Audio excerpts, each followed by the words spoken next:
So what I'm going to be doing today is getting back working on the 4010. I had the injection pump went out of it, so I went and had the injection pump rebuilt. I got it put back in. I just got to get the injection lines hooked back up and all the linkages, and put the injection lines back hooked up to the injectors. And also I have to put the oil filter housing back in. It's down there on the floor, and you may wonder, what does changing the injection pump have to do with taking the oil filter housing out?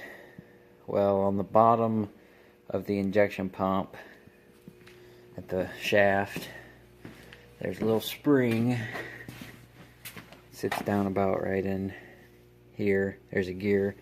It would be the oil pump drive gear, and there's a spring that sits down inside of there that holds pressure up on the shaft and the bottom of the injection pump. And when you take the injection pump out, that spring's supposed to be there. Well, that spring was not there. So I took the oil filter and the oil filter housing out to get access to the pan, and I could not find the spring. And I was told that these tractors, some people put the springs in them and some people don't. So the spring must have never been in there. It was in there at one time. I do know that, because on the bottom of the injection pump you can see a wear mark from where the spring was. But I think this tractor might have been rebuilt before we got it, and they never put the spring in it. So today what I'm going to have to do is, there's a gasket there. I got to get that gasket off. I got the new one, and you see that little O-ring on the floor. It was cut when I took the oil filter housing out, and I got a new one of them to put in. So today I'm going to be doing that and hooking up the injection lines and everything, and hopefully I'll get a video of this thing starting. It hasn't run since about midsummer. I parked it in here to work on it, and it's just been slow working on it and everything else.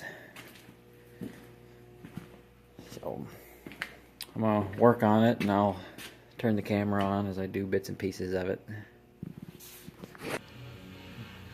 Okay, so I got the oil filter housing, oil filter, and cover back on. I put the O-ring in there and the new gasket, and I'm just going to put oil in it. I'm not going to put a bunch of oil in it.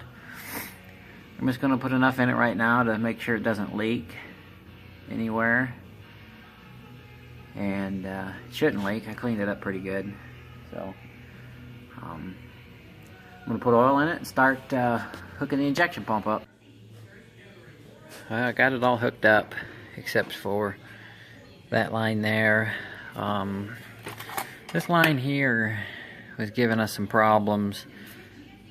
I mocked them all in there, and that one went in about a quarter of the way and it just stopped, and it looked a little crooked, and I don't know why, but it was kind of cross-threaded a little bit. The one that came out of it, you can see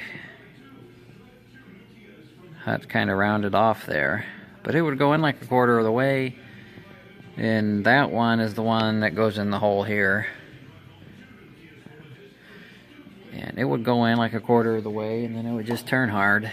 And Dad came out, and we played with it, and all of a sudden it just went in straight, no problem. So I ordered a new bolt for that hole there, and hopefully maybe tomorrow I'll get a video of it running. I'm having issues with the battery cables. This one's broke, and I think the solenoid's going out of it. Tractor's always had issues starting. Either the key switch is going out of it, or battery terminals corroding, and it's just always been a bug to try to get started. The park brake switch not working right. That's the only problem that it constantly has, is trying to start. But it's been a pretty good tractor. We've had it for a while now. It's been split once. Put a new clutch in it. And the steering has been redone. When we bought it, we drove it home, and my grandpa was driving it, and it just cut off and put him in the ditch. He couldn't stop it. It just turned and took off with him. Bent the rim that was on it and everything. We took it to the John Deere dealer. They did something in the column and something in the front end, and they had to do it twice because they said they fixed it the first time, and my grandpa took her down the road and did it again. We took it back, told him to fix it, and we haven't had a problem with it since, other than it's real touchy. You just turn it just a little bit and you can see the front wheels, they twitch just a little bit, and if you're going in road speed down the road, it just looks like a drunk man driving down the road. So it's definitely got a learning curve on how to drive it. But it's a pretty good tractor. I love it. I wouldn't get rid of it.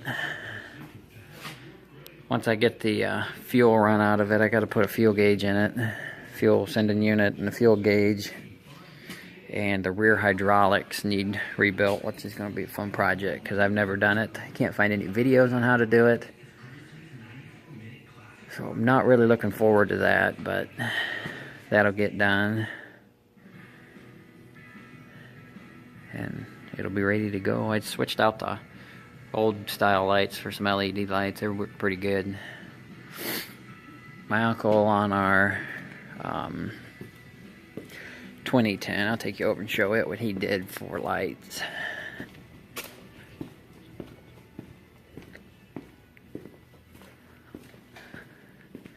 He bought some light bars and put on it.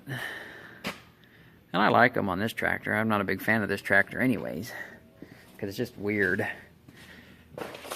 It sits real high in the front. I don't know if that's a regular 2010 front end or 3010 front end or a high crop front end or what it is, but it sits pretty tall. But he wanted to do that to this tractor, and I didn't want him to, because I like this tractor the way it is.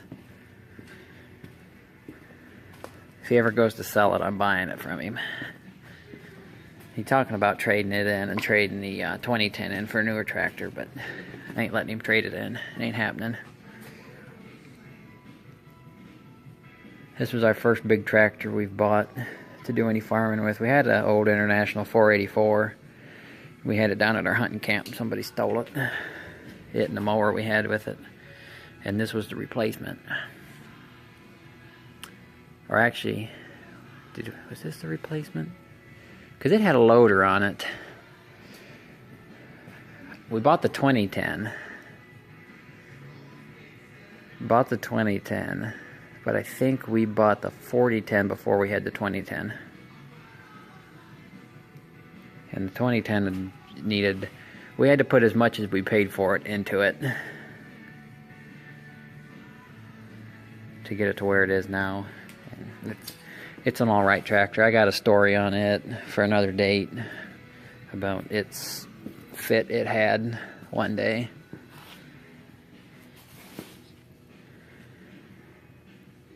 So, but yeah, tomorrow I'm going to try to get it started. I'll post a video of it. I'm going to do some cleanup in the shop. You can see it's quite dirty. And another story, I might shoot the video today but post it another day, is this truck here. Project I'm working on. It and this Farmall H I'm working on too. I'm not working on it right now. It's in the corner because I ran out of money to work on it. But I'll get a video of this truck. Old International Lodestar Cavor.